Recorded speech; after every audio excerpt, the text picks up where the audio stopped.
Let me paint you a picture. 3 years ago, I had the perfect life. No, I didn't. That's a lie. Nobody has a perfect life. If you post date night photos with soft lighting and a charcuterie board, I assume you hate each other. But I had stability. I had a husband. Let's call him Jake. Jake was a project manager. Very boring. Wore beige polos, drank IPAs that taste like lawn clippings, the kind of guy who organizes the spice rack alphabetically. Boring is safe. Boring doesn't cheat. Famous last words, right? And I had my mom. Let's call her Barbara. Barbara is 54. She gets spray tans. She says live, laugh, love unironically. She drives a white Lexus SUV and thinks rosé is a personality trait. She was also miserable. My dad divorced her 2 years ago because, and I quote, I can't listen to her talk about Pilates for one more second. So Barbara moved closer to me for support. You know where this is going. But let me tell you the exact moment the universe tried to warn me. It was a Tuesday. I walked into my kitchen at 7 a.m. Jake was making coffee. Barbara was already at my house. She was wearing a robe. And she laughed and said, "Oh, honey, this is so much softer than mine. Jake picked it out for me for Mother's Day." I blinked. I said, "Jake, you got my mom a robe?" He didn't look up from his phone. She was cold. She was cold. My husband bought my mother loungewear because she was cold. That was the first crack. That was the hairline fracture in the dam. And I, like an idiot, decided it was sweet. Oh, how nice. My husband is thoughtful toward my family. No, your husband should not know your mother's bathrobe size. That is not chivalry. That is reconnaissance. Fast forward 6 months. 6 months of weirdness. Little things. Jake started working late, but his late nights always ended at the gym. The gym that is 2 blocks from my mom's house. My mom started texting me less, but when she did text, it was always about Jake. Jake said you seem stressed. Maybe make him his favorite dinner? She bought him cologne for his birthday. Expensive cologne. The kind a wife buys, not the kind a mother-in-law buys. The kind that says, "I want to smell you in my sleep." But when I brought it up, oh boy, classic Jake deflection. "You're being paranoid. She's just lonely." I was like, "She bought you Midnight Seduction by Tom Ford? It was on sale." I ask, "Why do you know her credit card habits?" "Why are you trying to fight? God, you're just like your father."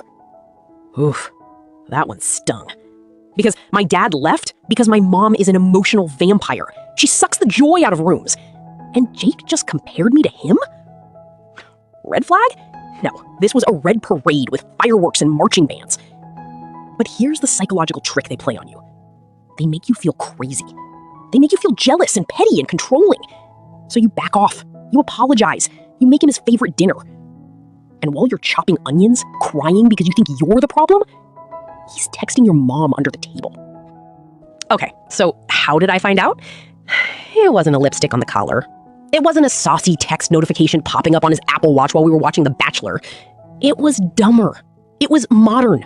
It was the iPad. You see, Jake had an old iPad, one he hadn't touched in years. It was in the guest bathroom drawer.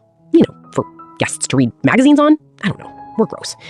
Anyway, one night, I'm taking a bath. I grab the iPad to watch a YouTube video. Maybe one of mine. Hello, self-promotion. And I notice the iPad is still logged into his iMessage. Because Jake is a moron. I didn't even mean to snoop, I swear.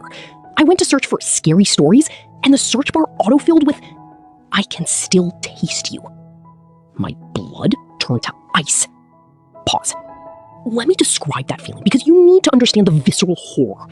It's not like the movies. There's no loud music, no gasp. It's quiet. It's too quiet. Suddenly, the bathroom fan sounds like a jet engine. The water feels cold, and your entire skeleton tries to escape your body through your butt. I opened the messages, and there they were. 3 months of texts between Jake and my mom, Barbara, saved under mom in his phone. Sickening. Jake, you're so much softer than her. Barb, don't say that, she's my daughter. Jake, she doesn't appreciate me, you do. Barb, meet me tomorrow, 2 p.m., the usual place. The usual place. The usual place? They had a usual place. I schooled up. Way up. It started innocently. "Thanks for the robe. How was your day?" Then flirty. "You look younger than her." I'm 32, by the way. My mom is 54. That's not a compliment. That's a cry for help. Then explicit. Graphic. The kind of texts that make you want to pour bleach into your eyeballs and then drink the rest. I won't read them here, because I respect you. And also because I threw up a little in my mouth just remembering. But here's the killer. The psychological warfare part. At the bottom of the thread, 3 hours before I found it, my mom texted him. Barb, did you tell her yet? Jake. No, she's making chili. I'll do it tomorrow. I was making chili while they were planning their future. I was chopping bell peppers for a man who was counting down the hours until he could leave me for my mother. I didn't sleep that night. I sat on the edge of the bed, just staring at him. He sleeps like a baby, mouth open, arm over his head, innocent. That's the part that broke me. The whistling. How do you sleep when you're screwing your wife's mom? That takes practice. At 6 a.m., his alarm goes off. He rolls over, smiles at me. Smiles. Jake. Morning, babe. You want coffee? Me. Does my mom take it black? You know that moment in a horror movie where the ghost suddenly appears in the mirror? His face did that. The smile didn't drop. It evaporated. Jake? What? Me. The usual place. Is that the Marriott off the highway? Or did you downgrade to her place? Because I know she has that new memory foam mattress. Dad said she bought it for back pain. Silence. A full 10 seconds of silence. Then, he did something I didn't expect. He started crying. Full soap opera sobbing. Jake, I'm so sorry, it just happened. She seduced me. She said I made her feel young. Me? She's 54, Jake, not 94. She's not young, she's just available. We can fix this. Therapy, please. You had sex with my mom in her memory foam bed. That's not a marital issue, that's a species issue. You're not my husband, you're a nature documentary. I grabbed my keys. He grabbed my wrist. Mistake. Don't touch a betrayed woman. We have adrenaline and a complete lack of self-preservation. I didn't hit him. I did something worse. I laughed. I laughed directly in his tear-streaked face. Me. Does she use the teeth? Because she always told me men prefer enthusiasm over technique. He let go. He let go because he knew I knew. Every detail, every secret whisper, every "you're so much better than her." I walked out, and I drove straight to my mom's house. Barbara opened the door in a matching athleisure set. Lululemon, of course.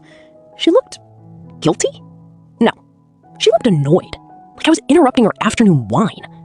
Barb, honey, you look terrible. Me, yeah, finding out your husband prefers your mom's saggy, well, you know, we'll do that. She didn't flinch. She leaned against the doorframe, crossed her arms, and then she said the sentence that will define the rest of my life. Barb, he came to me. You pushed him away. Aggressive inhale. Me. I pushed him away? By paying his student loans? By cooking dinner every night while he played Call of Duty? Barb, you nag. You're cold. You're just like your father. Jake needs warmth. He needs you? His mother-in-law? The woman who watched him walk me down the aisle? Barb, that was 3 years ago. People change. No guilt? No shame? She said people change like she was talking about a favorite restaurant changing their menu. This is the part where you expect me to throw a punch. I didn't. Because here's the dark truth. I understood her. My mom is a narcissist. She has always needed to be the center of attention. When my father left, she lost her audience. So she stole mine. It wasn't about love. It was about winning. And in her mind, sleeping with my husband wasn't a betrayal. It was a promotion. She went from mom to the other woman. She upgraded. And I downgraded from daughter to obstacle. I stood there for 30 seconds, just breathing.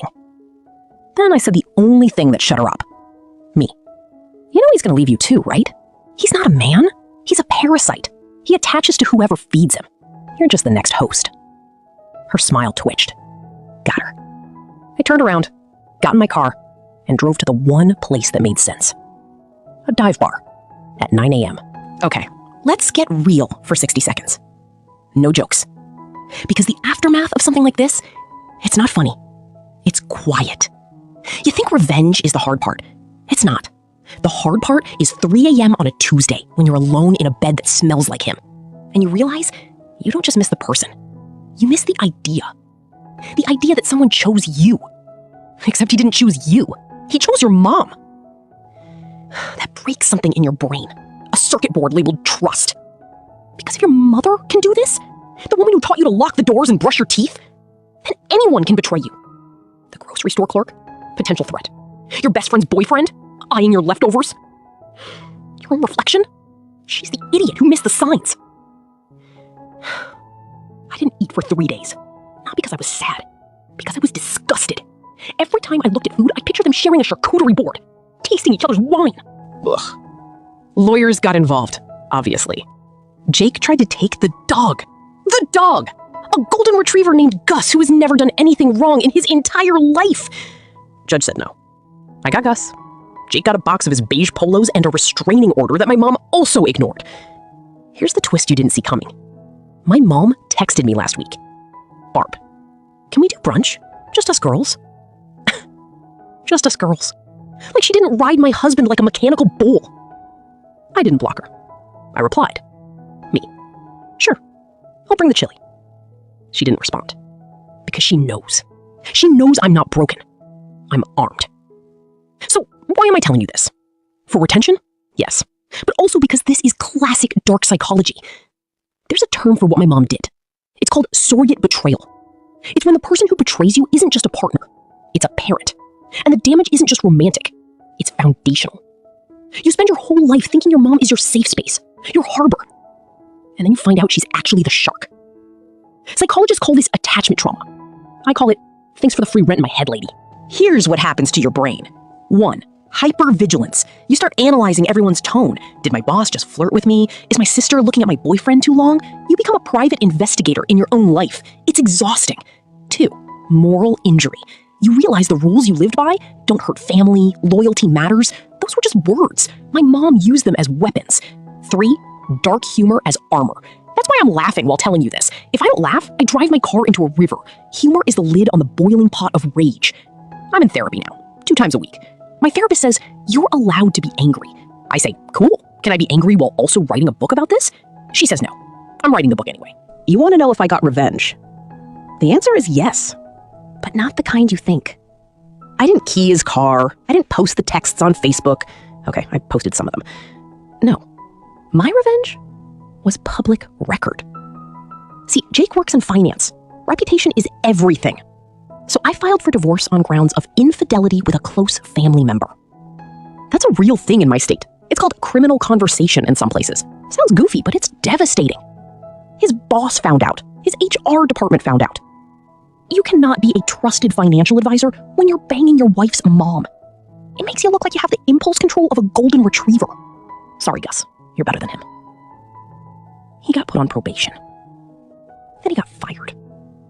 Now he's living in a studio apartment above a laundromat. My mom? She's dating a guy named Chet who sells timeshares. Timeshares. She traded a family for a man who sells vacation debt. And me?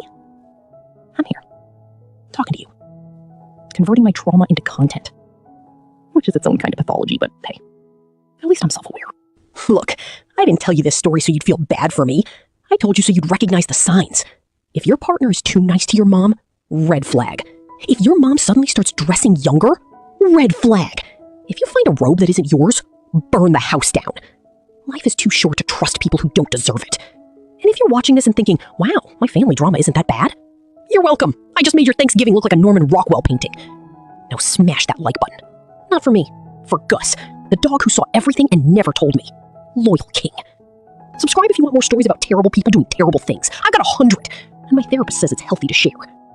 Comment below, who betrayed you worse? An ex, a friend, or your own blood?